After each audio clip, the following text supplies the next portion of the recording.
alaikum. A warm welcome to all of our distinguished guest speakers today and our attendees from across the country. I am Malak Shalabi, Legal and Advocacy Intern with American Muslims for Palestine. We are now live with American Muslim for Palestine's public plenary session for Palestine Advocacy Days. This year, we're virtual, and we have a record-breaking number of attendees and advocates trained and ready to advocate for racial justice at home and for justice in Palestine with their members of Congress. I'm so pleased to turn over the program to our Executive Director, Dr. Osama Abuirshaid. Thank you very much, Malak. Assalamu alaikum. Peace be unto you.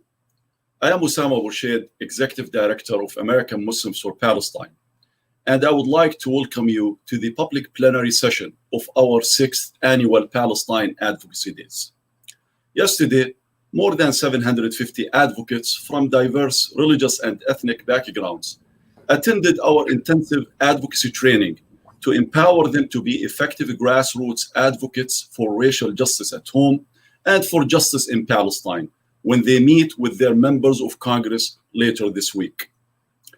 We are so pleased that our allies from the NAACP, Jewish Voice for Peace Action, and Defense for Children International Palestine helped to train our advocates so well.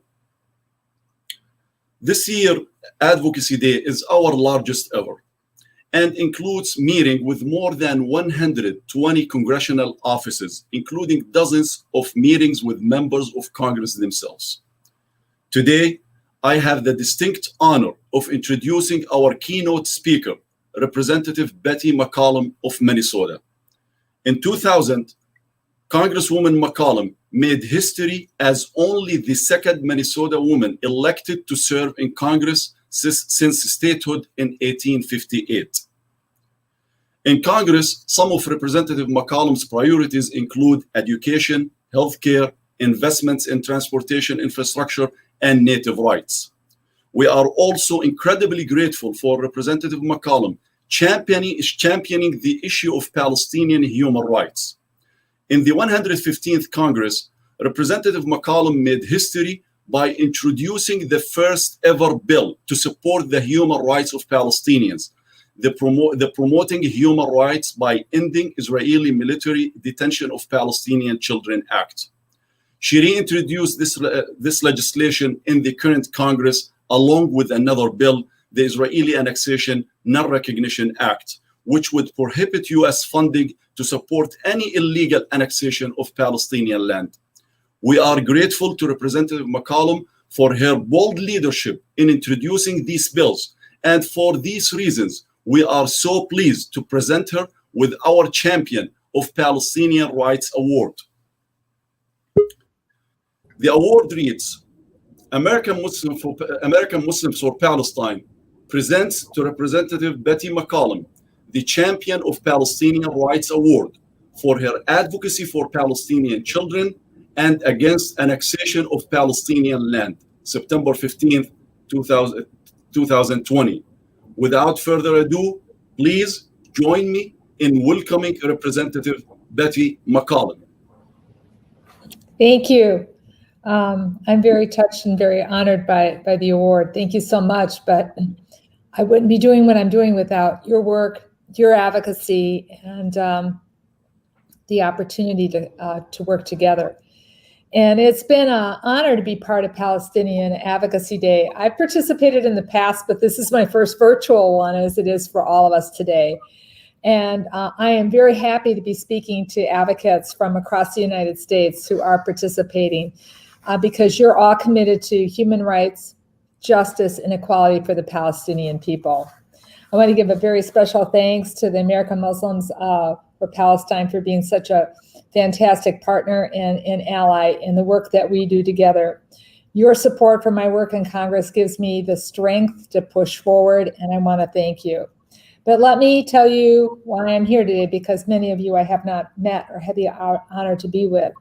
I'm here today because I believe in human rights for all people. I believe in equality and justice for all people. I believe in democracy and the right of self-determination for all people.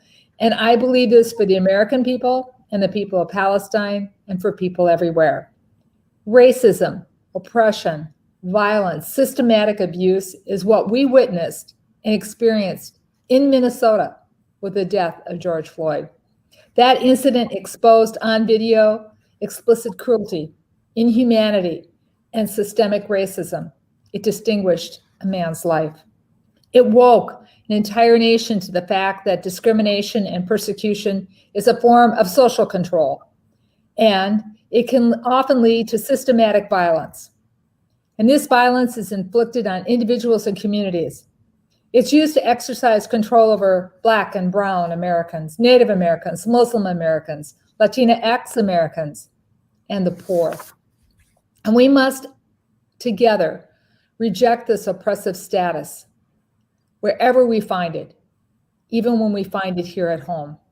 And we must together seek solutions to end systematic racism, inequalities that result in police shootings, health disparities, concentrated poverty, education disparities, environmental injustice, racial profiling, and religious profiling, such as American Muslims well know. And when we systematically target negatively a group of Americans, we lose the human potential to make our country and the world better. So I want to be clear, as we speak today, we need change here at home, and we need also to transform U.S. foreign policy to promote our values, not to promote violence. Repression, economic stagnation, apartheid is a system that the Palestinian people endure every day as they struggle under Israel's military occupation. An oppression that is sadly supported by U.S. taxpayers' dollars, our dollars. And I believe the Palestinian people deserve dignity, respect, justice, and freedom, and a future in which their fate is decided by the Palestinians themselves. So with the strong support of AMP and dozens of faith-based organizations, human rights groups, and peace groups, I have been able to use my position to introduce two pieces of legislation that you are lobbying on today. I want to thank you. I want to thank you for all your hard work, and I want to thank you for your great work and your perseverance. HR 2407, Promoting Human Rights for Palestinian Children Living Under Military Occupation Act, was introduced in 2019 again. And now we have 24 courageous co-sponsors, and a lot of other members of Congress who have expressed strong interest. This bill prohibits U.S. tax dollars from being used by Israel's military to detain, interrogate, abuse, or torture Palestinian children. And this is a practice which is widespread, and yes, it is documented. Israelis, a system of military detention of Palestinian children must be condemned, and it must stop. At a minimum, the U.S. funding to Israel's military for the state-sponsored child abuse must be explicitly prohibited in law and fully monitored by the U.S. State Department. The detention and ill treatment of Palestinian children is cruel, and it's a intentional tactic of military occupation, Israelis' military occupation. And its intention is to terrorize, inflict terror, and send an unmistakable message that Palestinian lives lack value. So why would the Congress or any American ever want to fund the abuse of a child? Well, they would not. So the bill that we have introduced, my bill, makes it sure that our shared goal and intentions are very clear. And I'll quote from the bill itself. It states, I quote, "It is the policy of the United States to promote human rights for Palestinian children living under Israeli military occupation, to declare Israel's military systematic detention of children as a practice that results in widespread systematic human rights abuse, amounting to a gross violation of human rights, inconsistent with international humanitarian law and the laws and the values of the United States," end of quote. Can anyone tell us how abusing, beating, and torturing children creates peace, security, and a better future? We know they cannot. And I know that I do not want our taxpayers' dollars funding such a destructive practice. Palestinian children, all children, must be valued. They must be respected. They must be treated with dignity, and they must be allowed to grow up in a future filled with hope and opportunity and freedom. That's what every parent wants for their newborn when they hold that child in their arms. So I am so thankful for your work and for your advocacy for HR 2407. The other bill that I introduced last month was HR 8050, is the Israeli Annexation Non-Recognition Act. And this bill, and I quote from that, simply states, "It is the policy of the United States not to recognize any claim by the government of Israel of sovereignty over any part of the occupied West Bank. This bill prohibits U.S. funds from being used in a way to support Israel's efforts to annex Palestinian lands. For years, the Israeli Prime Minister has campaigned and championed the cause of annexation in Palestinian territory. It has been the centerpiece of his three most recent political campaigns. And here at home, it has caused mobilization. As well as mobilizing his voters in Israel, it has mobilized American evangelical Christians and far-right Jews and the entire Republican Party. So let me be clear. I reject annexation. I condemn annexation. And I will work to ensure that the United States never supports, defends, or legitimizes Israel's efforts to illegally annex Palestinian lands. Now, do you think for a minute, or would you agree with me that trusting the word of President Trump and Prime Minister Netanyahu is a good idea? I think it's a bad idea to trust their words. And right now we've heard that annexation is off the table as these peace agreements are being signed as we speak today. With diplomatic relations today being established between Israel and the United Arab Emirates as well as Bahrain, President Trump says he's taken annexation off the table. Well, annexation will continue to be Prime Minister Netanyahu's goal.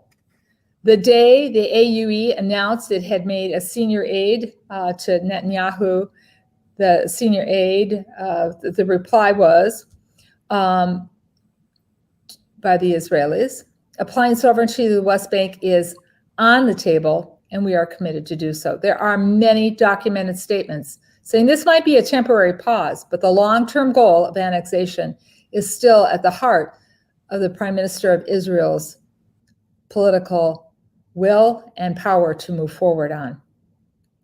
Democrats in Congress, we need to send a clear and ambiguous message to Israel. And I would encourage my Republican colleagues to join us, that annexation is against U.S. interests and it will destroy U.S.-Israel relationships. So HR 8050, it is a marker, it is a tool. And this tool, this vehicle, is a validator for thousands of advocates like yourself. You can use this to lobby and inform and educate other members of Congress. This bill, it's your bill. It belongs to you. And it comes with a strong support of co-sponsors like Representative Tlaib, Ocasio-Cortez, Presley, Pocan, Omar, Carson, Pingree, and Payne. And others are expressing strong interest in this as well. So as I said in my statement on the congressional record, I want the Palestinian people and the Israeli people to have their rights, their human rights respected, their rights to self-determination realized, a future with peace and security, equality, and justice. And annexations is antithetical to these goals, and it will fuel conflict, injustice, and a system of apartheid. This is an intolerable outcome for Palestinians, Israelis, and Americans. So friends, I cannot emphasize enough that it's people power that will overcome repression, racism, hate, and policies that dehumanize. People power. And with the COVID-19 pandemic, we are witnessing the systematic disparities in the economy and in healthcare and education rip through our communities throughout the entire American society. One can only imagine the same ravages tearing through Gaza and the West Bank. We need the United States to be a leader in solving problems, promoting diplomacy, preventing humanitarian disasters, confronting human rights abuses, and promoting justice and equality at home and around the world. So here's my pledge to you. I will not quit. I will not give up. And I will not stop working for the lives of children and families in Minnesota, in the United States, and in occupied Palestinian lands, and in refugee camps all around this world. I want to thank you for your commitment to peace. I want to thank you for your commitment to making America stronger, a more just and democratic society. And I want to thank you for giving me the honor to stand next to you to improve the lives and the future of the Palestinian people. Thank you for the honor of giving these brief remarks. Thank you for the award that you have given me today.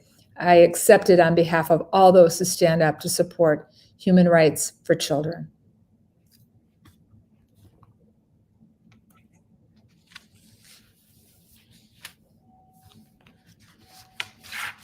Thank you so much, Congressman McCollum. We really appreciate your inspiring remarks. Thank you for your leadership in Congress on Palestinian rights. A personal thank you to every staff member at your office as well.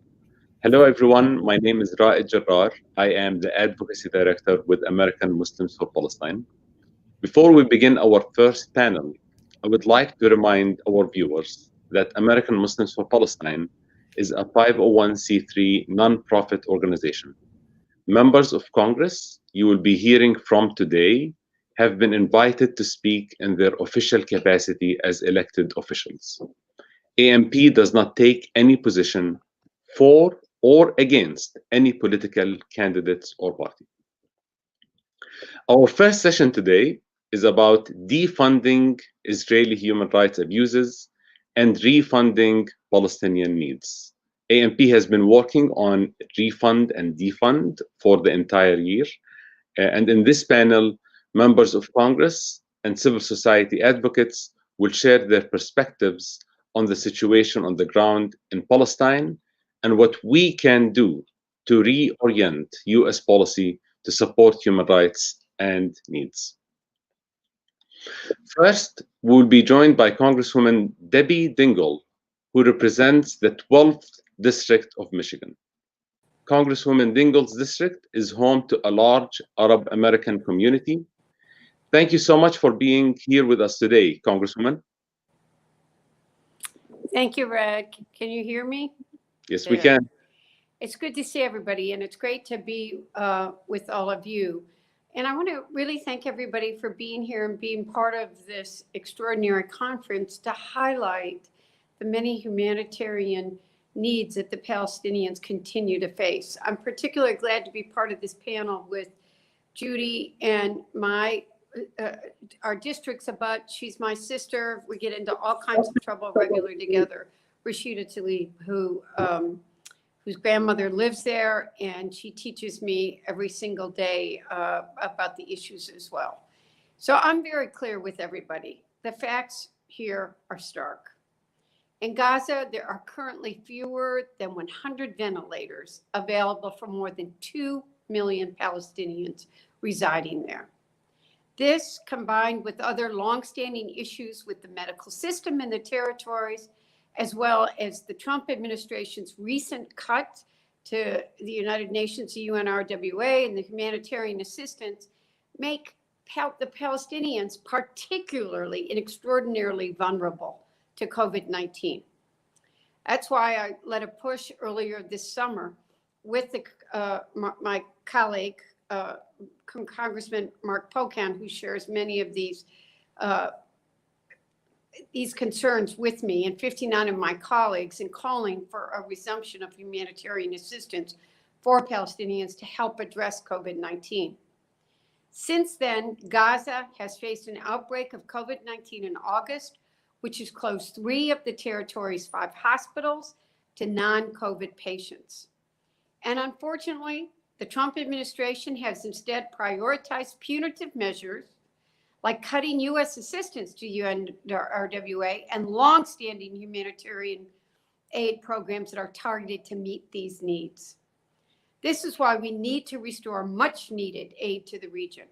For years, the United Nations and the NGOs have warned about the looming humanitarian crisis if these issues are not addressed. The facts today are stark.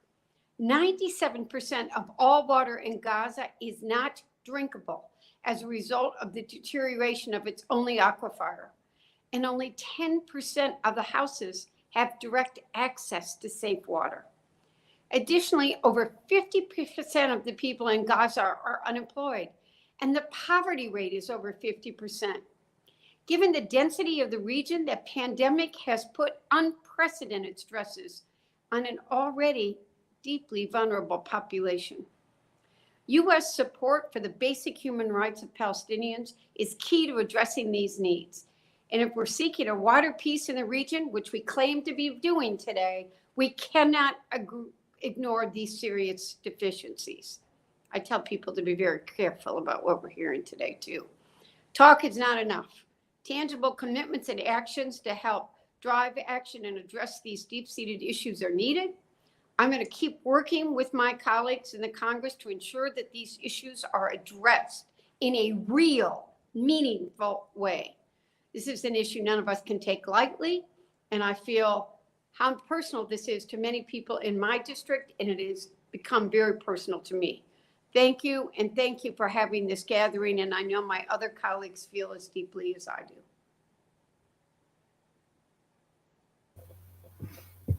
Thank you so much. Our next speaker is Representative Judy Chu from California. Representative Chu was first elected to Congress in 2009 and currently serves on the powerful House. Congresswoman Judy Chu introduced H.R. 683 that formally expresses the regret of the House of Representatives for the Chinese Exclusion Act of 1882 and other legislation that discriminated against people of Chinese origin in the United States. Thank you so much, Representative Chu, for being here. Hello, and thank you to the American Muslims for Palestine for inviting me to be with you during your 6th annual Advocacy Day. I'm so glad to join my outstanding colleagues, Debbie Dingell and Rashida Tlaib. And I'm so sorry that we can't meet in person, but it's heartening to know that American Muslims for Palestine has still found a way for so many people from across the country to come together virtually. I'm so grateful that for 6 years now, you've organized an annual Palestine Advocacy Day and training weekend to educate students, community activists, and organizers of all ages on civic engagement and policy work exclusively on the issue of Palestine. And on top of that, I understand that you have more than 100 congressional meetings set up already, including dozens with members of Congress, including myself. That is fantastic. We need voices like yours on the Hill to speak up for Palestinian human rights because too often they are completely left out of the conversation. In fact, the first trip I took to Israel as a member of Congress was one in which we heard from so many people, but only one was Palestinian. And in fact, she mainly spoke to say that things were okay. But I knew that we can't just gloss over the suffering of an entire population, and I had to find out more. So that is why last year I took another trip to Israel specifically to visit the occupied territories. And what I saw shocked me. I learned that you cannot understand Israel without also understanding the occupation. For instance, on one side of a wall, you could see the lush gardens of a settlement, while on the other, Palestinians are struggling to access the water they need to drink, cook, and bathe. That is unacceptable. I learned about the array of restrictions that Israel had placed on Palestinians in the West Bank. I learned that in the West Bank, Palestinians can only drive on certain roads and only enter Israel at certain checkpoints, which are overcrowded and can take hours in comparison to the entry points available to Israelis. They cannot get permits to build or open businesses in Area C. They have curfews. And in fact, in one evening dinner that we had in Jerusalem, one of our Palestinian speakers had to leave in the middle of her speech due to the curfew. Another Israeli speaker arrived late because a taxi driver refused to take her to the Palestinian part of Jerusalem. We also heard from humanitarian workers in Gaza. The conditions they spoke of were appalling. Electricity for only 4 hours a day, unclean water, and so few medical resources that only the most serious conditions could be treated. So if there's something like shrapnel in the leg, it oftentimes is not treated. The leg becomes infected and then must be amputated. And of course, the healthcare conditions in Gaza have only gotten worse amid the coronavirus pandemic. It was clear to me that these two populations, which share a geographical area, live almost two entirely separate existences. And the Palestinians have been left with the short end of the stick. That's why I was outraged when I saw Prime Minister Netanyahu's plan to annex parts of the West Bank. It would have left the Palestinians not with a state, but rather with a series of disconnected islands. That not only would have ended the chance of a viable Palestinian state, it would have also ended the hope of peace between Israelis and Palestinians. That's unacceptable. So I immediately signed a letter to Israel's leaders opposing this plan, and I was proud that I was joined by nearly 200 members of Congress. I knew it was important to let Israel's leaders know we oppose their plan because I know that as a member of Congress, the government of Israel listens when we speak out. We saw evidence of that 2 years ago when the government was preparing to demolish the Palestinian village of Susia. Hundreds would have lost their homes. But at the last minute, that evacuation was canceled. Why? Because with the help of advocates like you, members of Congress spoke out. I was one of 70 members who signed a letter condemning this planned destruction of Susia. And I believe the change in plans shows that American opposition can be instrumental in shaping Israel's policies. And so that's why this year, when I heard that the Sumarin family was about to be expelled from their home in Jerusalem, I signed a letter which AMP endorsed to save them. Questions of territory should be settled by negotiations between Israelis and Palestinians, not by unilateral actions removing people from homes they've lived in for decades. And we have to put our money where our mouth is. That is why I've called for more funding for the United Nations Relief and Works Agency for Palestinian Refugees. President Trump's decision to withhold more than 80% of U.S. contributions to this fund was wrong and has been devastating for Palestinians. This aid is so critical to providing services in Gaza, where more than 50% of the children live beneath the poverty level and 95% of tap water is not safe to drink. The decision to cut aid is unconscionable. And while I believe our tax dollars should be used towards advancing peace, I also believe they must not be used to set peace back. That means never allowing American tax dollars to be used for annexation. And in fact, I've signed a congressional letter led by Congressmember Betty McCollum to call for transparency so we can understand how U.S. aid to Israel is being utilized and to understand that it is not advancing the occupation. Well, clearly there's so much work to be done on the issue of Palestine. I'm so glad to see all of you present and engaged. Your advocacy absolutely makes an impact in Congress. I look forward to meeting you this week, and congratulations on your advocacy days. Thank you so much, Congresswoman Chu. I am so privileged to introduce our next speaker, the incomparable Dr. Hanan Ashrawi, a distinguished Palestinian leader, legislator, activist, and scholar who served as a member of the Leadership Committee and as an official spokesperson of the Palestinian delegation in the Middle East peace process and currently serves on the Executive Committee of the PLO. Thank you so much for being with us today, Dr. Ashrawi.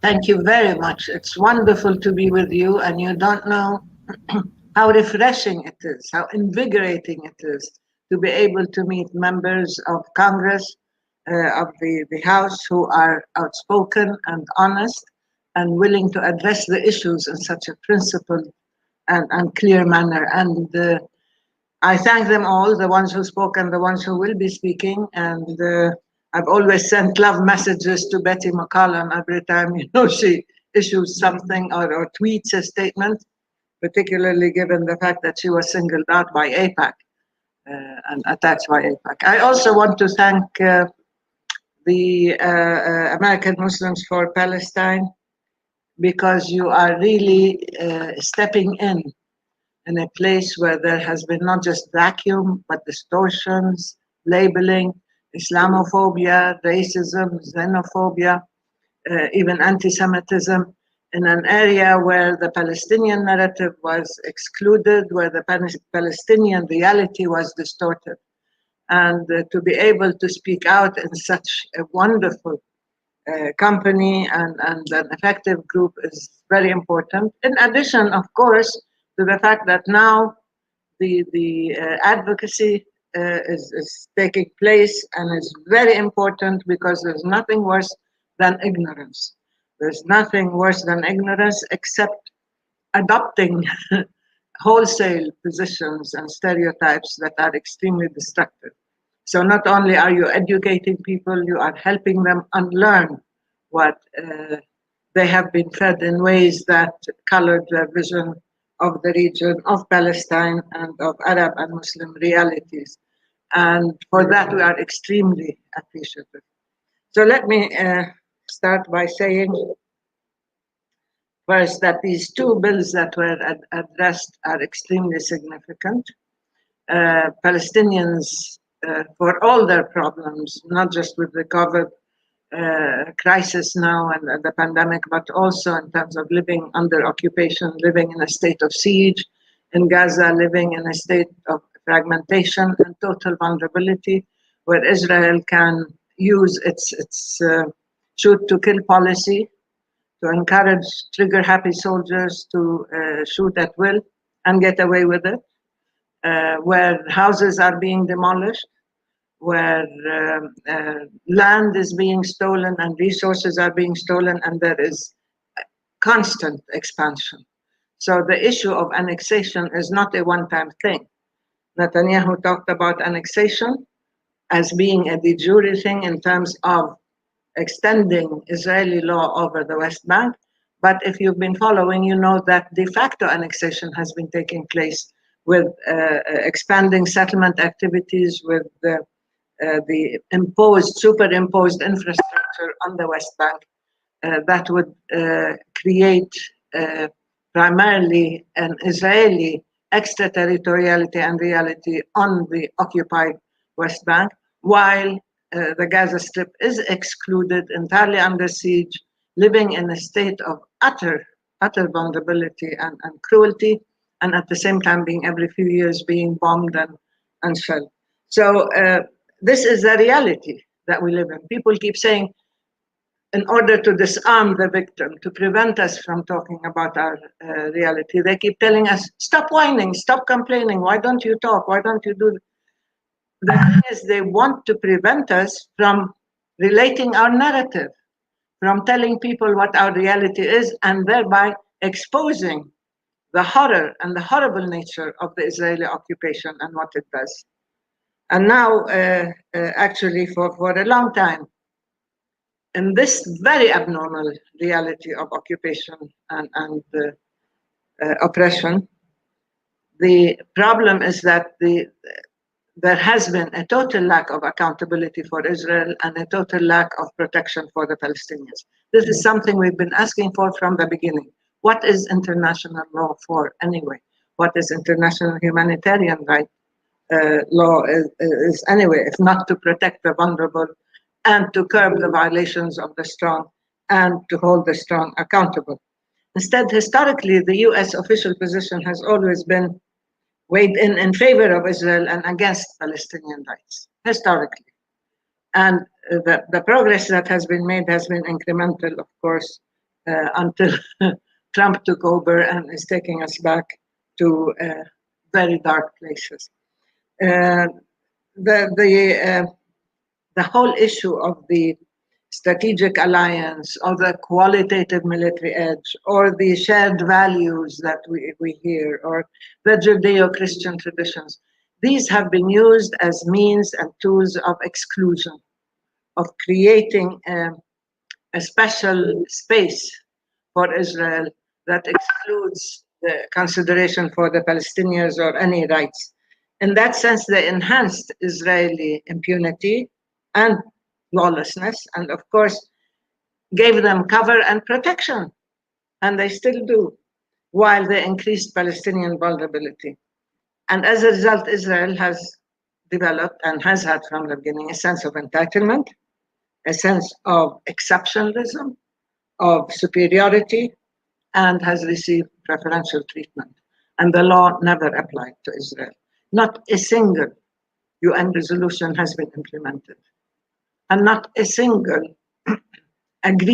not a single agreement with the Palestinians has been implemented or honored.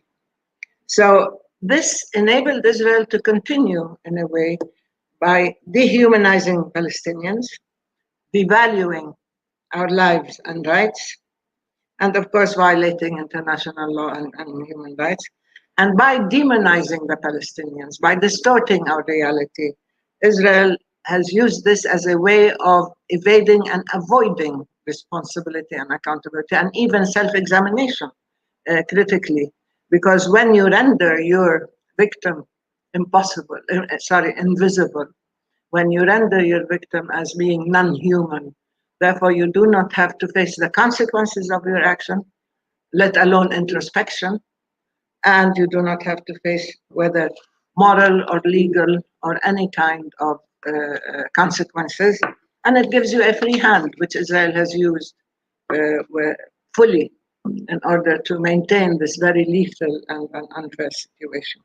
And the US role for a long time has been always reward Israel, give it positive inducements, advance payments, and so on, but put pressure on the Palestinians, blackmail the Palestinians, use threats, coercion, and now, of course, as you know, financial and economic deprivation, in addition to acting, and we can talk about this later if you want, as Israel's agent in the region and in the world in a very blatant way, as though the US is working on behalf of Israel. We'll get to that later. But the Trump administration took this pattern to an extreme.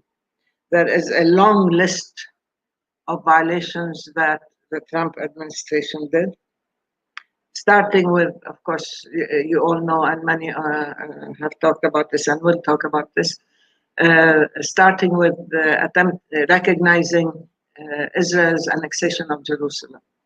This means that the US has become complicit in a war crime, has become complicit in an act of illegality, because the occupier has no right to annex territory. And they moved from there, of course, to recognize Israel's annexation of the Syrian Golan Heights.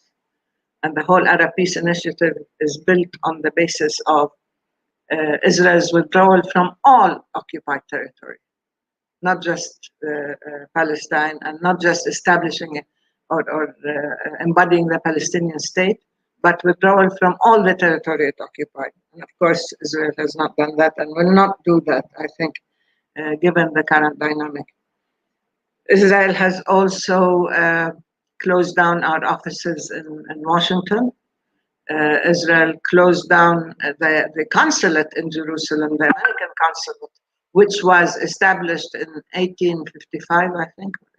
Yes, in order to represent as a diplomatic mission of the US to Palestine. Of course, you know, there was no Israel then.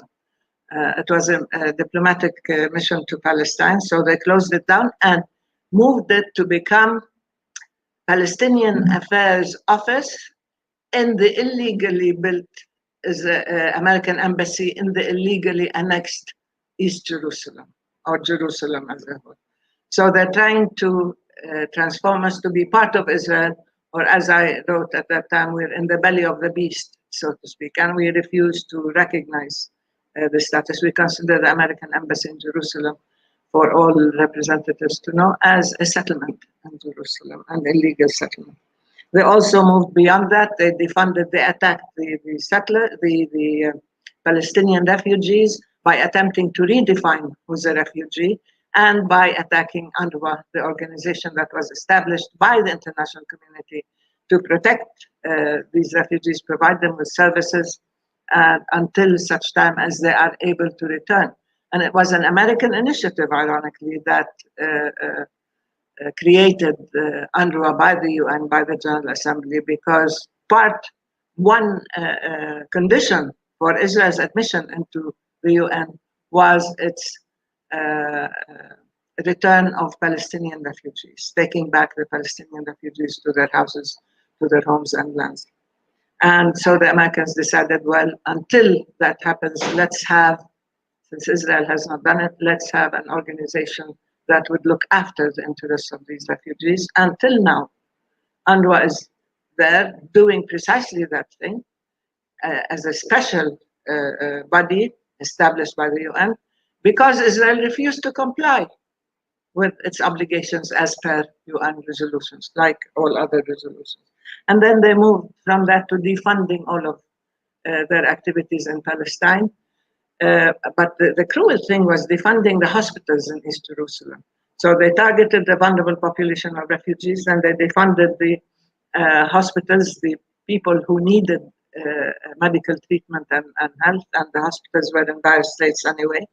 And they moved from there to defund everything, including infrastructure, including work that was being done by American institutions, organizations in the West Bank. And they continued with even students who were midstream in universities suddenly found themselves without scholarships because they were defunded.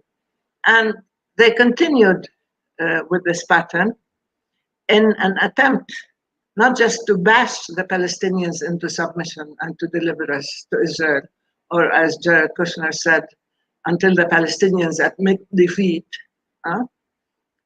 but in a way as to draw us into what is called the Trump plan, or the deal of the century, or the ultimate deal, which is to force us to accept relinquishing our land to Israel, most of our land, and remaining as enclaves, Bantustans in Palestine, under the sovereignty and full control of Israel.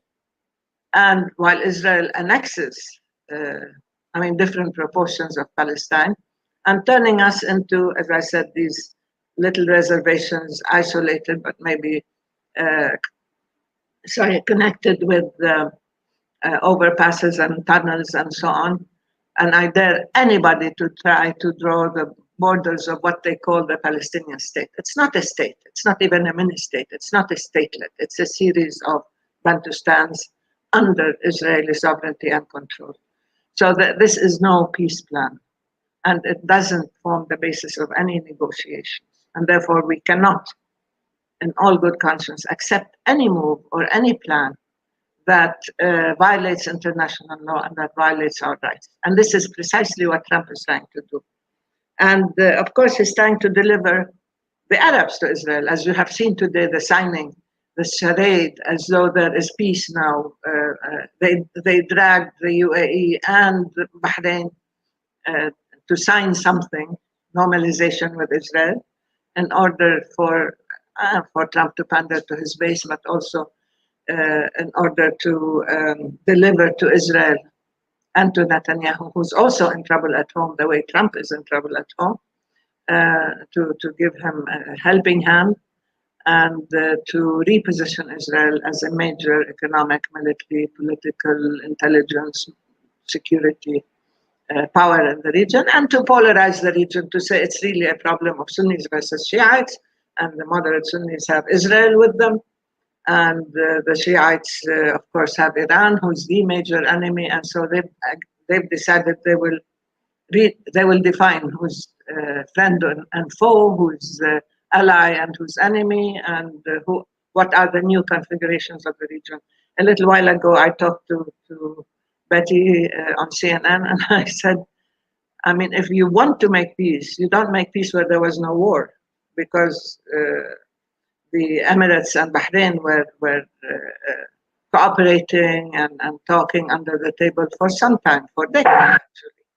But because they wanted to deliver to the evangelicals and to deliver to Netanyahu and Trump, they decided to force them to come out into the open and to come to the White House in a signing ceremony when the region is suffering from real wars, when American weapons are being used to kill innocent Yemeni civilians, when there are proxy wars killing hundreds of thousands of Syrians, when Libya is suffering from several interventions. And look at Iraq, that is still suffering from the Iraqi war. And Lebanon now, that needs real intervention to help.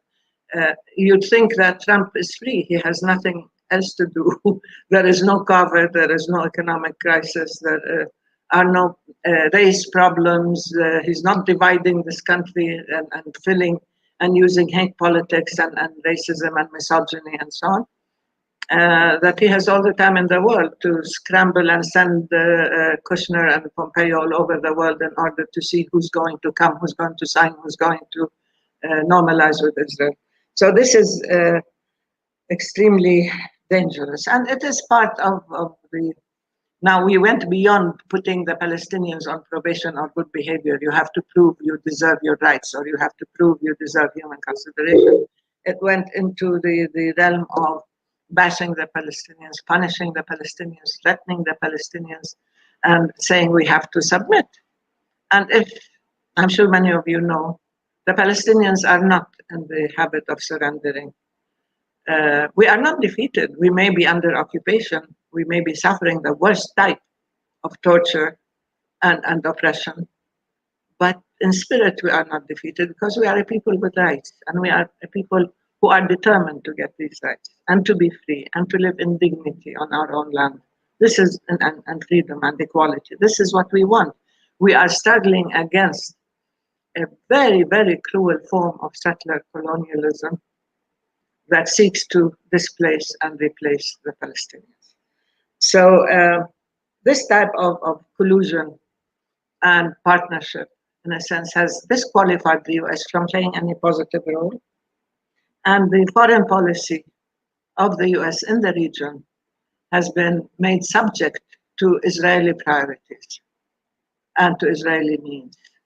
And what worries me is that right now, whether Trump wins or loses, is going to take very serious, irreversible steps.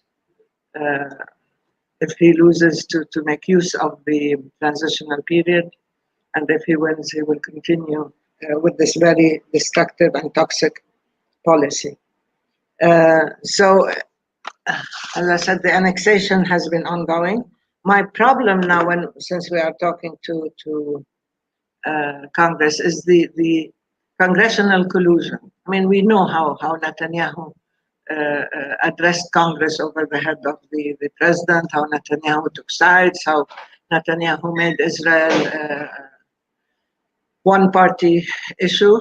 But we are also seeing within the Democratic Party, what they call the Democratic Majority for Israel. I don't know if they are, but I know when I look at public opinion polls, when I look at the base of the Democratic Party, there is a rising, invigorating, progressive movement that is really addressing the issues the way we heard today, that is attempting to change the discourse, that is attempting to influence the agenda the way we heard with the bills that are being presented, and to prevent the executive from refusing to comply, actually, when it comes to Palestine, because Trump single-handedly, unilaterally decided not to pass the funds that were approved by Congress before. Still, I mean, and again, there is still the issue of the APCA, Anti-Terrorism Clarification Act. This is still the issue of Tailored Force, the Tailored Force Act, which are very cruel and racist, by the way, if you look at them, because they enhance not just Palestinian vulnerability, but the fact that Palestine has no value unless it comes through in Israel, unless we are engaged with Israel, unless we do what Israel tells us to do. Otherwise, we are labeled once again as terrorists. And this kind of racism is really part of the ongoing policy. We need rectification. We need genuine addressing of the issues. We need to place Palestine at the heart of the not just the legislative process, but also the progressive and the human agenda of treating all peoples equally and of holding the oppressor, holding the violator accountable, using the law, and also of trying to provide the victim, the weak, the vulnerable with protection. Thank you very much for this opportunity. And I really enjoyed listening to all of you. And I'm sorry that I took too much time, but I'm looking forward to listening to the rest of the presentations. Thank you. Thank you so much.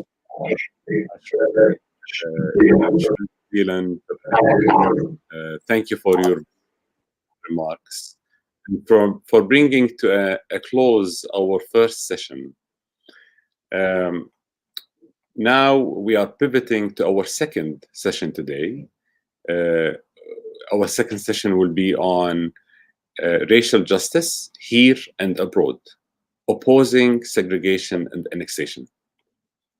In this session, members of Congress and civil society advocates will speak about their perspectives on the shared struggles between supporting racial justice here in the US and justice for the Palestinian people. To open this session, I am pleased to introduce Salih Booker, or as many of us Arab Americans call him, Salih. Salih Booker is the president of the Center for International Policy, who has previously worked at high-ranking positions at many institutions, including the U.S. Institute for Peace, USIP, the UN Economic Commission for Africa, and Trans-Africa, where I know he played a leading role in the anti-apartheid movement. Thank you so much for being here today, Salih. And thank you to AMP for inviting me to participate in this incredibly important exercise of democracy. Thank you for this timely work to organize and mobilize the power of American Muslims for a noble cause, for expanding and deepening American democracy, and for creating this opportunity to be part of a movement for freedom, justice, and equal rights for Palestine. And thank you, truly honorable members of Congress who have joined this effort. And thank you to the incomparable Dr. Hanan Ashrawi. May I say assalamu alaikum. The struggles for racial justice in the United States and abroad, particularly in Palestine, have so much in common that have so much more in common than whatever distinct peculiarities might separate them. In fact, these struggles are inseparable. African Americans know this in a profound way, that in the words of a song by the late Solomon Burke, none of us are free. None of us are free. If one of us is chained, none of us are free. Our struggles are the same struggle. It has always been so, even though it took some time for the African American mainstream organizations and political leadership, including the Congressional Black Caucus, to acknowledge and embrace this fact and feel the freedom and confidence and independence to boldly state it. But certainly since the late 1960s and the 1970s, African Americans have known that our struggles are intertwined. And since that time, we've always said so to anyone listening. More importantly, we have acted together in solidarity and in strategy on numerous occasions for years now. The similarities of our struggles are stark. We suffer the long-term and systemic massive violations of human rights, political, economic, social, and cultural rights, including state violence against unarmed and innocent civilians and peaceful protesters, including mass incarceration, including violent police and military occupation, massive physical displacement, land theft, environmental racism, destruction of shelter, discrimination in every aspect of public and private life, inequalities in all aspects of life, our access to healthcare, housing, employment, education. In fact, erasure from the history books, made the invisible people, and on and on. 4 decades ago, I was a student, like many of our viewers this afternoon. I was an activist in the anti-apartheid movement, and we brought 2 Northwestern University professors to our Wesleyan University campus in Connecticut. The Black South African poet, scholar, activist, and political exile, Dennis Brutus, and the Palestinian political scientist, activist, political exile, Ibrahim Abulagad. And they gave a joint lecture on settler colonialism, the cases of South Africa and Israel-Palestine. And it was a powerful presentation that made clear the case that systemic racial injustice anywhere has horrible and unconscionable consequences across the political, economic, social, and cultural spectrum, and that such injustice must be resisted, fought, and overcome. They called upon us students to fight to end American complicity in the perpetuation of these profound injustices. The talk created a huge controversy, more among the parents of the students than among the students themselves. But among Black students, there was no controversy at all. It was perfectly clear. Our struggles are inseparable. The following year, in 1979, Ambassador Andrew Young, the first Black American US ambassador to the United Nations, was forced to resign for merely meeting with a representative of the Palestine Liberation Organization at the UN. And the following year, in 1980, Jim Zogby and the late Jack Odell published Afro-American Stand Up for Middle East Peace, which was an important compilation of messages and resolutions of solidarity for the Palestinian struggle for freedom and equality from a wide cross-section of prominent national Black religious, civil rights, and political activist organizations and leaders. And of course, more recently, in 2016, the Movement for Black Lives adopted a policy platform that articulated our widespread belief that Israel is, in fact, an apartheid state that discriminates against Palestinian people, and that the US citizens are complicit in the widespread human rights abuses of Palestinians at the hands of Israeli authorities. Now, to achieve racial justice here in the US and abroad, we must defeat systemic institutionalized racism, and we must dismantle white supremacy. Not just in all things that are national domestic policies and institutions, but in all things that are foreign policy and the institutions that execute US foreign policy. The United States is in a unique moment when racism and militarism are at the forefront of national debate.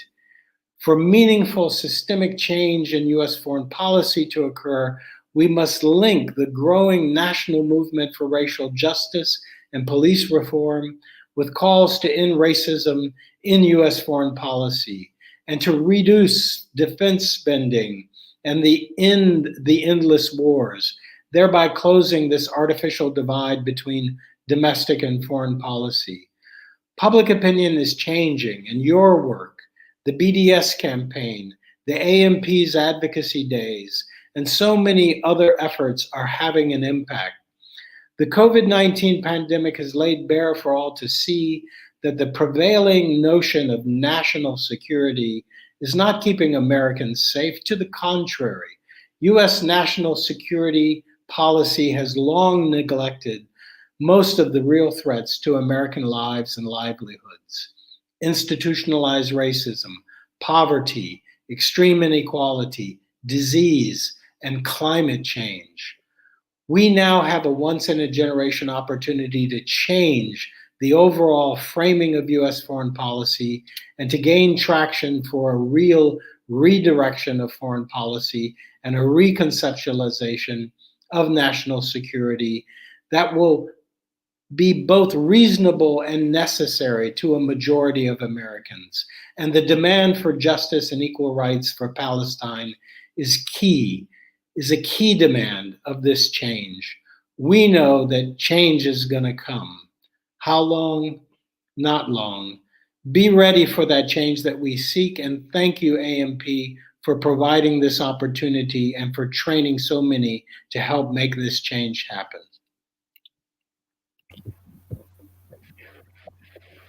Thank you so much, Salih. Next, we have a recorded video from Representative André Carson of Indiana. Representative Carson was first elected to Congress in 2008, and he currently serves on the powerful House Permanent Select Committee on Intelligence. Representative Carson is also one of the 3 Muslims currently serving in Congress.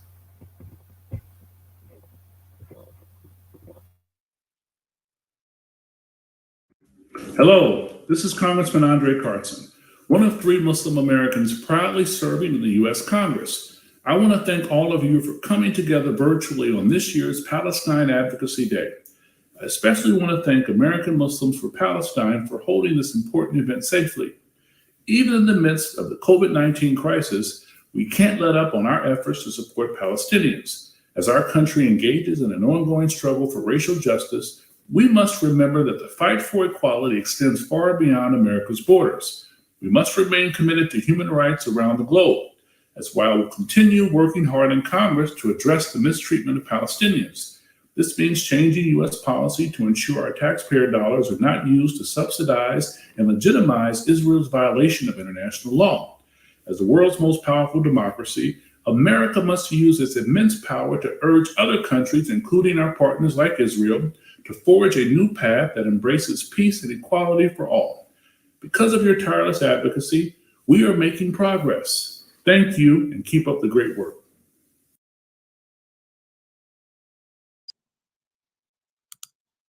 Our thanks to Congressman Carson for recording that video to share with us today.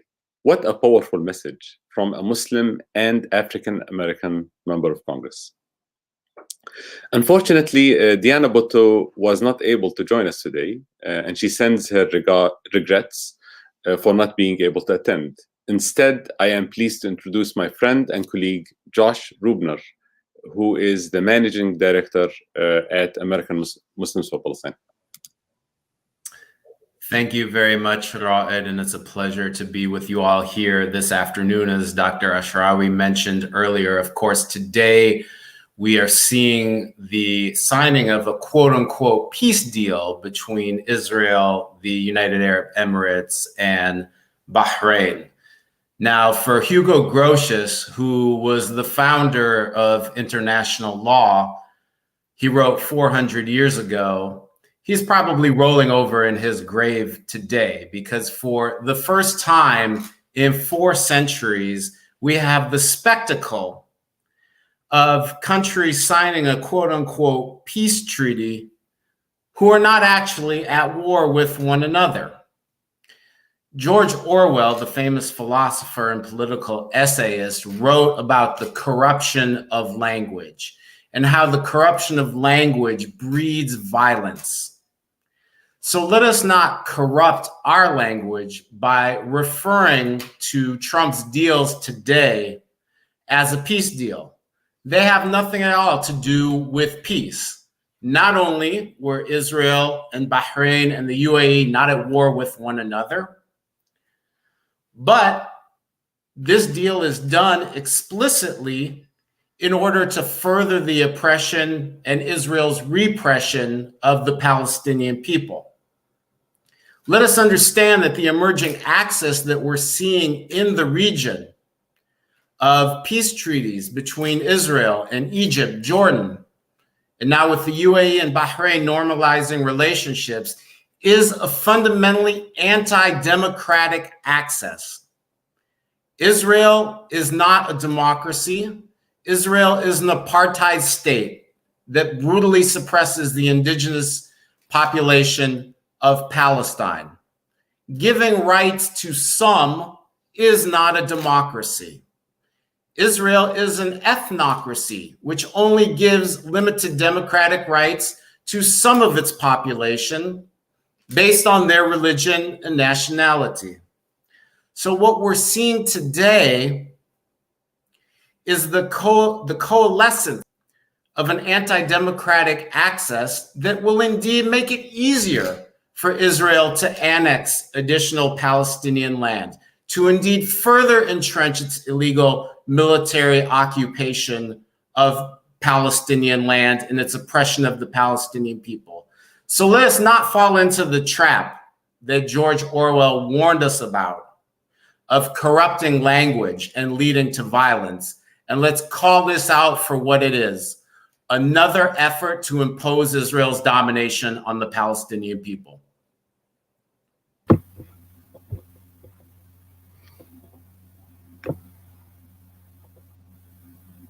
Thank you so much for your insightful comments, Josh.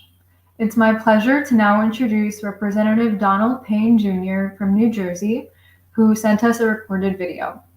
Representative Payne Jr. was first elected to Congress in 2012, and he is the chair of the Homeland Security Subcommittee on Emergency Preparedness, Response, and Recovery. Hello, I'm Donald Payne Jr., proud Congressman from New Jersey's 10th District. I want to thank the American Muslims for Palestine for the invitation to speak with you on Palestinian Advocacy Day. It is a day to highlight the peaceful work of advocates to create a Palestinian homeland in the Middle East. Too often, the only images people see about Palestinians involve conflict, but there is a different image of Palestinians that this group promotes. There are people tired of economic sanctions in their lands. They're tired of the violence in the region. They're tired of being limited in their expression and pursuit of freedom. That's why I supported 2 bills to promote this peaceful movement for a Palestinian homeland. The first one would protect Palestinian children from torture and abuse. The second one would recognize the rights of Palestinians to home rule in the West Bank. But the promotion of liberty and human dignity for Palestinians is nothing without your work. You show New Jersey and the country that Palestinians are committed to the ideals of democracy, like free speech, public assembly, and fair elections, that human rights are universal rights sought by every people and nation on earth. And it is dedicated Palestinian Americans like you who keep this fight alive. In fact, it might be a member of your institute who makes that goal a reality. I am proud to support your efforts to generate freedom and democracy where it is lacking. So enjoy Palestinian Advocacy Day and how I can help your cause in the future. Thank you.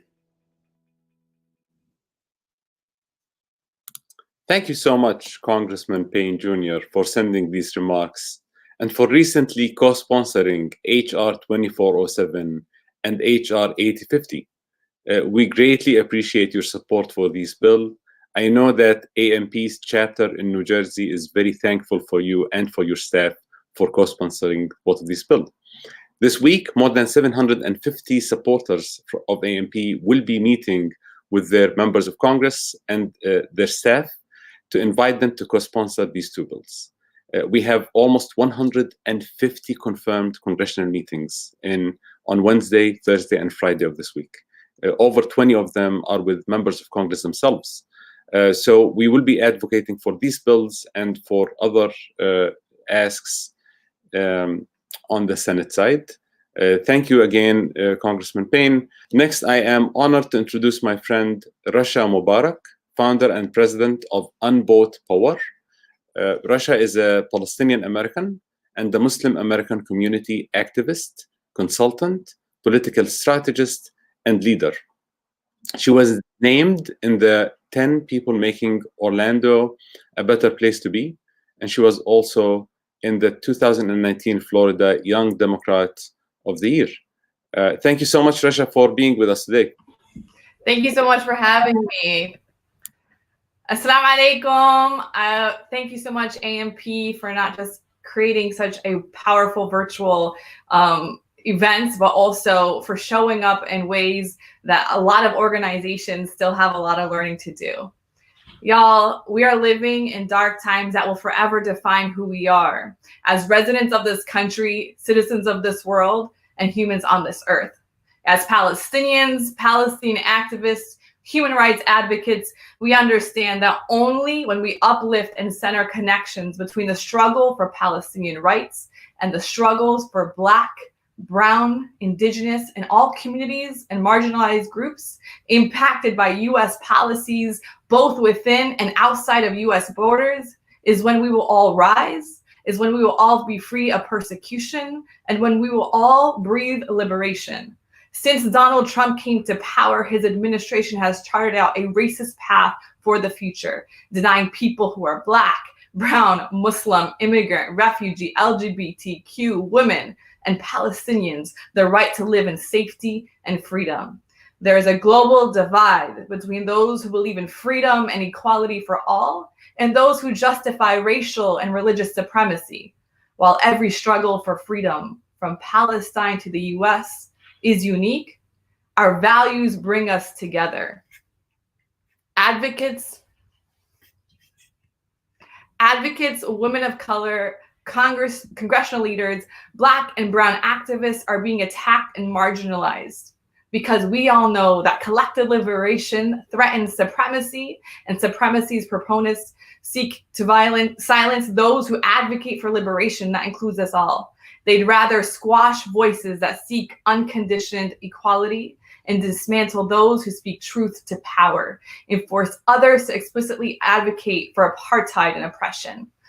While we are facing debilitating times, from how the Black and Brown communities are faced with disproportionate inequities during this global pandemic, as systemic racism and anti-Blackness has only amplified. And despite the cries for justice, we have yet to see it for Breonna Taylor after her brutal murder 6 months ago, and have not seen the release of Ahmed Arakat's body after 85 days of his murder. But this political moment of crises for rights globally presents power in pain. There's an opportunity, y'all, to build a stronger movement for justice. Right now, a new US far left is taking power in the progressive wing of the world. What we are witnessing is that the people's movement around the world continue to powerfully connect the dots between our shared struggles against racism and oppression and are aligning it for freedom, equality, and justice. They're pushing back against global imperialism, a US-funded normalization of annexation in Palestine, and Black bodies murdered in our own streets. So when people chant from Ferguson to Palestine, end racism now, and from Palestine to Mexico, the walls have got to go, we are reflecting on shared realities that emerge from common experience living under racist regimes. What is new is that the calls for freedom in the streets have moved from the fringes of the movement and now roam the halls of Congress. Because of y'all. Y'all were able to push congressional leaders like Rashida Tlaib, AOC, Ilhan Omar. And it is no longer accepted that the freedom for one people comes at the expense of another. For the first time, members of Congress are drawing a line in the sand. You are either for freedom for all or you're not. So as people of conscience, we need to continue AMP to support organizations like AMP, grassroots organization, activists and operatives who continue to lead and shift lawmakers towards a rights-based, rights-first discourse on foreign policy that's inclusive of Palestine. By centering freedom, equality, and justice, cross-issue domestic foreign policy, progressive values, advocates and activists can continue to push members of Congress to pivot away from security-based frameworks and to push towards right-based progressive politics for Palestine and for all people. We all know this is the only tenable progressive path forward. So when we root for language, policy, practice, and demands progressive and inclusive values, we are protecting the human and civil rights for all, ensuring political coherence across issue area and geography, and makes clear that avenues for social and political change for domestically and abroad.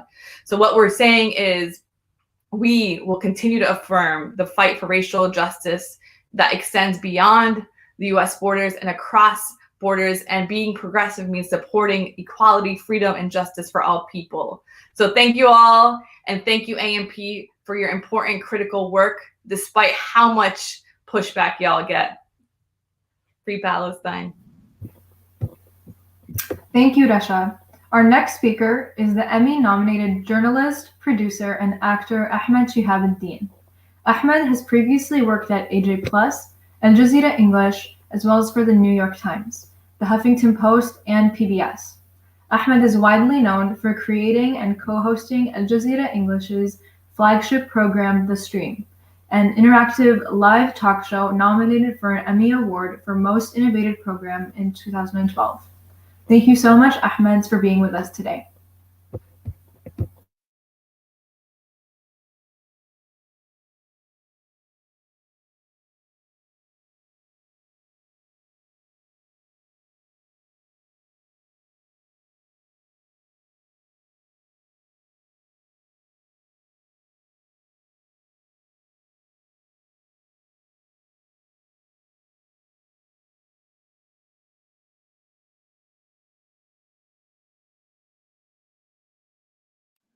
Ahmed, we can't hear you. You should unmute yourself.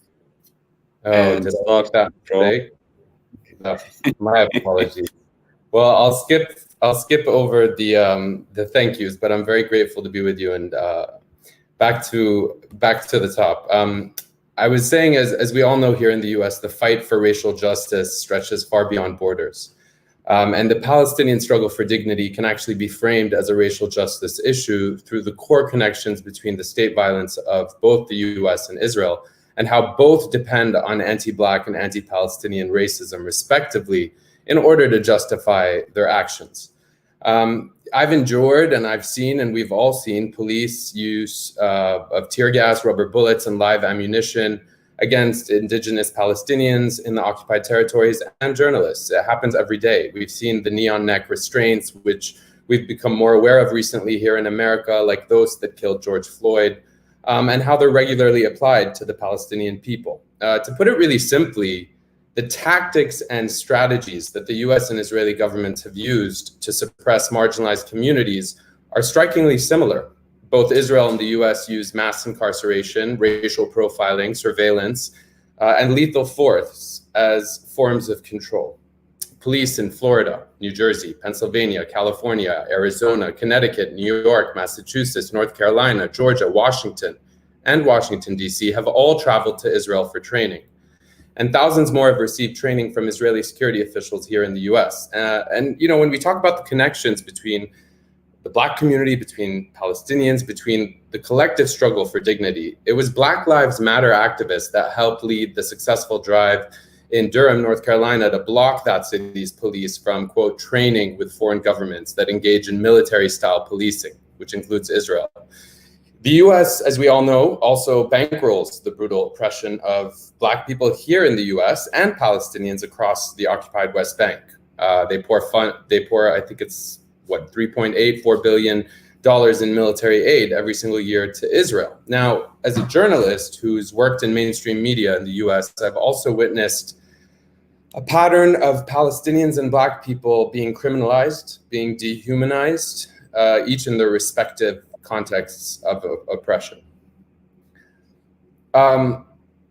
How US officials in Israel frequently frame systemic and racist violence inherent to both countries as isolated incidents rather than systemic is also another connection. At the same time, resistance to this oppression is also deemed illegitimate, right? And we're seeing that more and more with the Black Lives Matter movement, with BDS.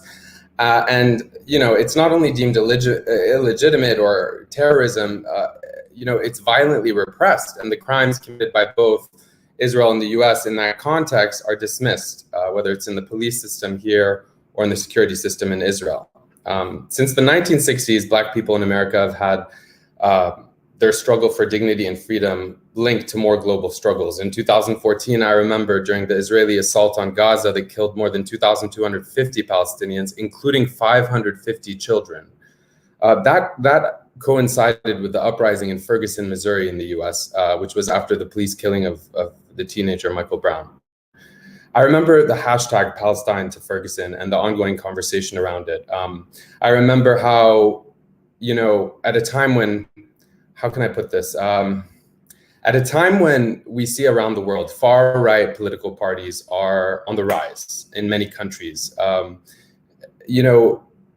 consciousness seems to be growing amongst a lot of people in different organizations. We've seen an intersectional sort of resistance to fight against racism in all forms of discrimination. And I want to kind of emphasize hope in all of this. And listening to a lot of the different, speeches, I feel inspired. But as we remember Angela Davis's famous words, she said recently, "With our oppressors uniting, it's becoming increasingly clear that all our struggles for freedom are interconnected and that no one will be free until we are all free."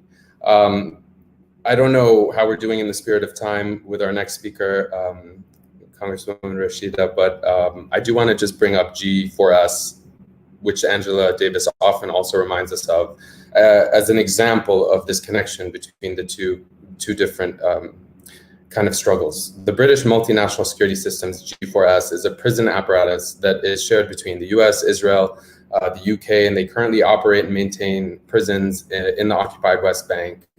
And they have, we've seen many human rights organizations document this systematic torture and abuse of Palestinian prisoners, including child prisoners who are held in solitary confinement. And, it's through its involvement with Israel's prison system, G4S, that so many different governments are complicit in these violations of international law. And, when it comes to Black Americans, I just want to kind of end by trying to tie it back together. They too, and I've learned so much from my Black friends who are activists in America. It's been quite humbling, especially of late, to really listen to them and to see the similarities, perhaps from my perspective, but also understand that they are not strangers to the militarization of policing in their communities.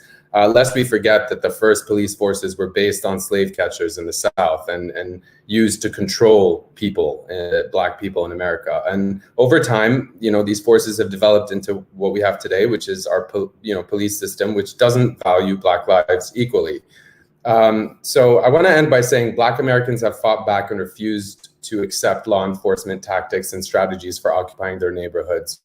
We've seen, the death of Michael Brown and the recent killing of George Floyd. We've seen these brutal acts of violence lead to national uprisings. And to me, there's hope in that, even as, these uprisings were met by a fully mobilized military response by members of the National Guard and police in battle gear and armored vehicles deployed onto the streets of the US. And I've reported on how US intelligence services target Black American activists. They refer to them as Black identity extremists in Texas, and how Israeli intelligence services target Palestinian activists fighting for freedom and basic dignity and rights, and they designate them as terrorists. I've seen this play out in the media. I've seen this play out in newsrooms. I've been part of these conversations. And a few months ago, as we all know, the very same week that the Minneapolis police murdered George Floyd, Israeli police murdered Iyad al-Hala, a 32-year-old Palestinian man with autism, on the streets of Jerusalem. Hundreds of protesters gathered in small demonstrations. And I find there's so much hope in this moment, for as much as we all know that this is a struggle that has been long overdue. So thank you for allowing me to be part of this. Well, thank you so much, Ahmed. I appreciate your remarks. It has been a pleasure working with you over the years. Next, I have the distinct honor of introducing our friend, my good friend, Congresswoman Rashida Tlaib of Michigan. As you know, Congressman Tlaib is the first Palestinian American woman to serve in Congress, first elected in 2018. She is a fierce champion for racial justice here at home and for justice in Palestine. Thank you so much for being here with us today, Congressman Tlaib. Thank you so much, Raed, and to the American Muslims for Palestine for letting me be here and putting this important conversation together. I hate this virtual stuff because I just am so honored to be with all of you today, especially with my sisters in service, Congresswoman Dingell, Debbie Dingell, as well as Congresswoman Chu, to discuss how we can really truly change the narrative on Palestine and work towards securing dignity and human rights for all Palestinians. As you all know, the struggle for human dignity is so truly rooted in the core belief that every human being is born with a set of unalienable human rights. And we know that every single day, every single minute, so many of our neighbors across the world are being oppressed and forgotten in every corner. In Detroit, you all know I represent one of the most beautiful Blackest cities in the country. We know that injustice against one of us is injustice against all of us, and the injustice of this occupation weighs heavily upon the people of Palestine, people like my beloved city. Speaking truth to power is a common rallying cry in our streets. When we speak from the heart and tell the truth in a raw, unfiltered way, we can change the narrative and roll back the false justifications for our oppression. What is happening in Palestine and Israel is often characterized as a conflict between two opposing equal states. Nothing could be further from the truth, as you all know. What we have is one state that is militarily dominating a people, occupying their lands, and implementing an apartheid system. We must reorient U.S. policy so that it reflects this reality and fight against the framing coming from the Trumps and Netanyahus of the world. We can see that difference reflected in where foreign funding for Palestine and Israel goes. Palestinians need support to meet their basic humanitarian needs. Unemployment is high, water, electricity are controlled by the Israeli government and arbitrarily shut off, and access to healthcare and education is strained during even the best of times. The situation in Palestine, and especially in Gaza, is especially dire. Gaza, as you all know, is one of the most densely populated places in the world, with 2 million people in an area only twice the size of Washington, D.C. The United Nations serviced 1.3 million of those people before the U.S. cut all funding to Palestinian refugees in 2018. And what does the Israeli military receive our taxpayer dollars for? What do they fund? They purchase F-35 jets. They purchase missiles. They purchase weapons of war. And that stark disparity needs to be emphasized. On one hand is a need of funds for education and healthcare, and on the other hand is funding for fighter jets and weapons. We must invest in health and divest in war.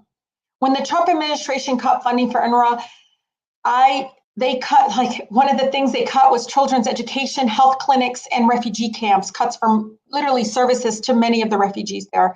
In short, they cut funding for the most basic human rights. Yet the Israeli military continues to receive U.S. aid despite the expansion of illegal settlements and utter disregard for Palestinian lives. There is something fundamentally wrong when we cannot find the money needed to provide clean water in my own home state of Michigan, but can pour billions into Israeli military where they expand an illegal apartheid system.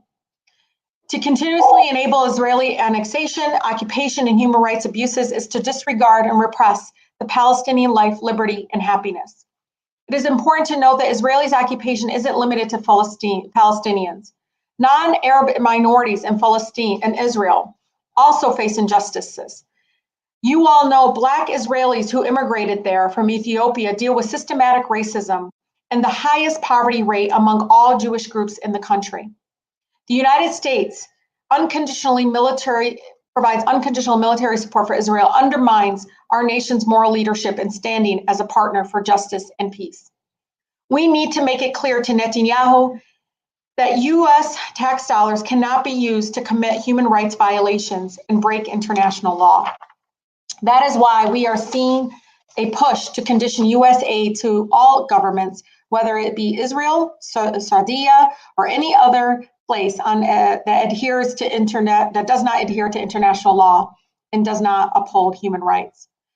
The work American Muslims for Palestine and all Palestinian advocacy groups are doing has never been even more important. Just today, Trump is hosting representatives from Israel, Bahrain, and United Arab Emirates to sign a treaty, that's what they call it, that will normalize relations between the two Arab nations and Israel. They claim this will bring peace, justice, and halt annexation. But for those of us working for justice for all people, we will not be fooled by another sham Trump-Netanyahu plan that has nothing to do with justice or peace for Palestinians or Israelis. Celebrating Netanyahu for not stealing land he already controls in exchange for sweetheart business deals with anti-democratic governments is ridiculous. I will not allow this sideshow to distract from the heart of the issue, the ongoing devastating apartheid. Our focus as a country needs to be on promoting equality and justice between Palestinians and Israelis who are promoting right now equality and justice together in the struggle to end apartheid system. We must stand with those folks, like my grandmother, who simply wants to live with dignity that all human beings deserve.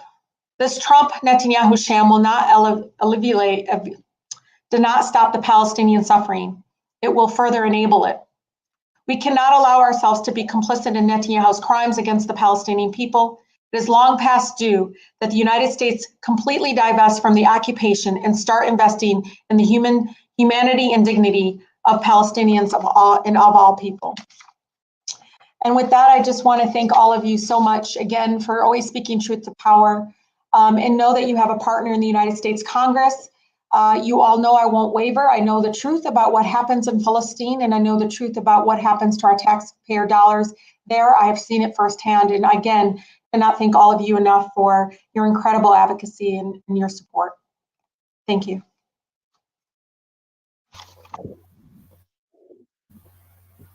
Thank you so much, Representative Tlaib, for your inspiring remarks. Our final speaker in our all-star lineup today is none other than Dr. Hatem Bazian, the chair of American Muslims for Palestine. Professor Bazian is the co-founder and professor of Islamic law and theology at Zaytuna College, the first accredited Muslim liberal arts college in the US, and a lecturer at the University of California, Berkeley. He is also the founder of the Islamophobia Research and Documentation Project. Dr. Bazian, thank you so much for being here with us today. Assalamu alaikum, and thank you for the introduction, and thank you for all those who participated with us in the 6th annual Palestine Advocacy Day. Let me first thank all the congressmen and women, all the representatives that have joined us for this 6th annual Palestine Advocacy Day. And more importantly, I'd like also to really celebrate and thank our staff, AMP staff, that have worked hard to switch gears from the delayed Advocacy Day as a result of the COVID-19 and the shelter in place, work overtime to try to make this possible. It's your dedication, your effort, your hard work, your constant centering of Palestine and Palestinian narrative in the middle of the most difficult period. And also all those organizations that have really co-sponsored and stepped forward to support AMP's effort. I like to think of it that we have a tale of two cities today. In the White House, we saw the attempt to bypass the Palestinians, signing a deal that rewards aggression, rewards Israel for its continued annexation from not only 67, but before 67, and rewarding also countries that have abysmal human rights record at this particular time. And I'm speaking in reference to the signed business deal. I call it the IPO, initial public offering, for the ability of countries to engage in business dealing, United Arab Emirates and Bahrain. And don't be surprised if other countries that are looking at a path toward Washington, but passing through Tel Aviv and AIPAC in order to arrive for some type of relations with the United States. The other city is what we have here today, AMP's Palestine Advocacy Day, the many activists across the country, the many community members that have mobilized and continue to mobilize, the dedicated work with linking up with Black Lives Matter and making sure that racism here, racism abroad, and any type of dehumanization that takes place is confronted.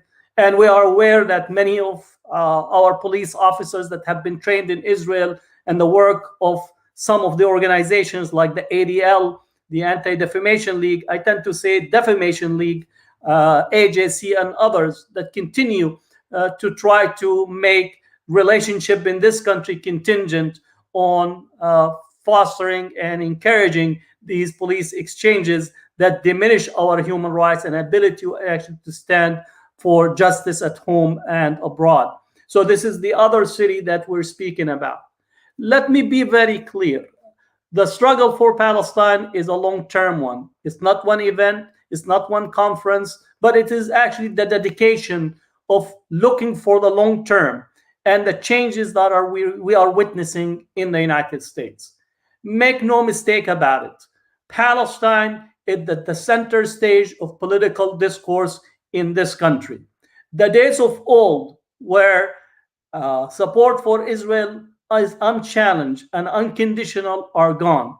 What we are witnessing is the changing that is coming both in the Democratic Party but also across the country. And I would also like to specifically mention the work of our Jewish partners and organizations that likewise see the rights and dignity and justice for Palestinians and part and parcel of their feeling and their understanding of their identity and their engagement politically, whether in this country or across the world. And I think this is very, very important and critical to witness and understand the dynamics that are taking place. Now, what I want you to go out from the Advocacy Day is not to think of it as a one-time event, but rather it is once you go to your district, once you go, many of you are still home. I know that we're suffering COVID-19 and I'm having to teach online like many of you, but to remember that Palestine is an everyday, every minute type of engagement. So you need to constantly engage your representative, constantly engage at the local level, your city council member. You should not allow any of your city council members to go to these junkets that are paid for by local communities to go and really celebrate and tour apartheid. There should be a very, very specific engagement at the local level not to allow this to take place. We need to challenge the police that are being sent to train in Israel. We need to also challenge all the surveillance technology that are being deployed and positing Israel as the startup nation that is actually funneling and putting constant resources toward this technology and surveillance that are being utilized, whether it's domestically, also in some other countries as well, to make sure that you challenge this. You need to challenge your library boards and their engagement and that the constant attempt that make sure that Palestine is not included within their broader programming at the local library level. So this is very important because we have to really make sure that 24/7 that Palestine is part and parcel of every action and every work that we do in order for us to bring that transformation that is needed. We say in Arabic, "Ma mata haqqun ma dam wara'ahu min mutalib," that a just cause or a rightful cause does not disappear as long as there is someone demanding for it and working for it. And I trust that AMP activists, chapters across the country, our allies, whether Jewish for Peace or other organization. I know that the Palestinian Christian community, the voice of the Christian Palestinian community is very active. I know the Cultural Palestinian Organization. I know the student activists from Students for Justice in Palestine that are working. I know that churches, the Presbyterian Church and other churches in this country are all seeing and realizing that the work for Palestine has to continue and has to be moving deliberately and systematically. We're dealing with an apartheid system that is built upon a settler colonial project that we need to actually begin to understand and to challenge at every level and every corner. The last thing I always want to emphasize that we do need to continue to work for BDS, the boycott, divestment, and sanction. And this is a very important and critical piece that gets us to actually make sure that our engagement, whether in civil society, at the universities, at our small businesses, that we also make sure that our relationship with the Palestinian call, civil society call for BDS are respected and continue to build the nonviolent movement that has had resonance across the globe. Just today, 12 leaders from Latin America, both national leaders as well as some winners of Nobel Peace Prizes, have actually embraced and pushed forth on the PDS. So we need to realize that this is a moment that we need to continue to articulate and not to shy away. No matter what demonization, no matter what attack, no matter what legislation, we will go and challenge these legislations at the court level, because you have the fundamental constitutional rights to engage in the boycott, divestment, sanction. But more importantly, you have the fundamental human rights, international law, to actually make a decision on where you spend your money, what type of businesses you frequent, and what type of engagement that you need to do. So I want you to actually emphasize this work that for the PDS is very critical and important at this particular time as we shape the future for both Palestine and also the future for our society. I would like to make sure that we continue to engage with AMP. I encourage all of you to subscribe to our email and mailing list. But lastly, also, I would encourage you to contribute and support AMP's effort. This is a collective effort, and any support that you could bring forth to make it possible will actually empower our activists to continue to work and impact the question and the circumstances around Palestine. It is a partnership. With your resources and your contribution, this partnership will have an impact. I am sure that Palestine will be free. It's just a matter of time, and it's your dedication and your work that will actually make it possible for us to celebrate at one point in a free, welcoming, and open Palestine, where the Palestinians will have a celebration. I am always hopeful, even in the moment of thinking of our long history of pain and suffering. We're always looking forward, that we're hopeful people, and we're all celebrating and continue to demand freedom, dignity, justice for the Palestinians, and it will come. And if you don't, it's not in our time, make sure that it will be in future generation. I ask Allah subhanahu wa ta'ala to bless you. May God protect all your family, to secure you in your home and your family at this particular time. And I also ask for all those who have suffered from COVID-19 and have had any loss. You and all your family are in our prayers, our thoughts. We understand that this is a difficult moment in the human history, but likewise that we understand to extend this not only for people here in the US, but across the world, as well as our families and brothers, sisters in Palestine. So thank you for being with us, and thanks for all those who participated. Again, thanks for the volunteers, thanks for the staff, and thanks for everyone. And we'll continue to work for Palestine. Palestine will be free. That concludes our inspiring plenary sessions today. Thank you so much to all of our speakers and all of you for viewing.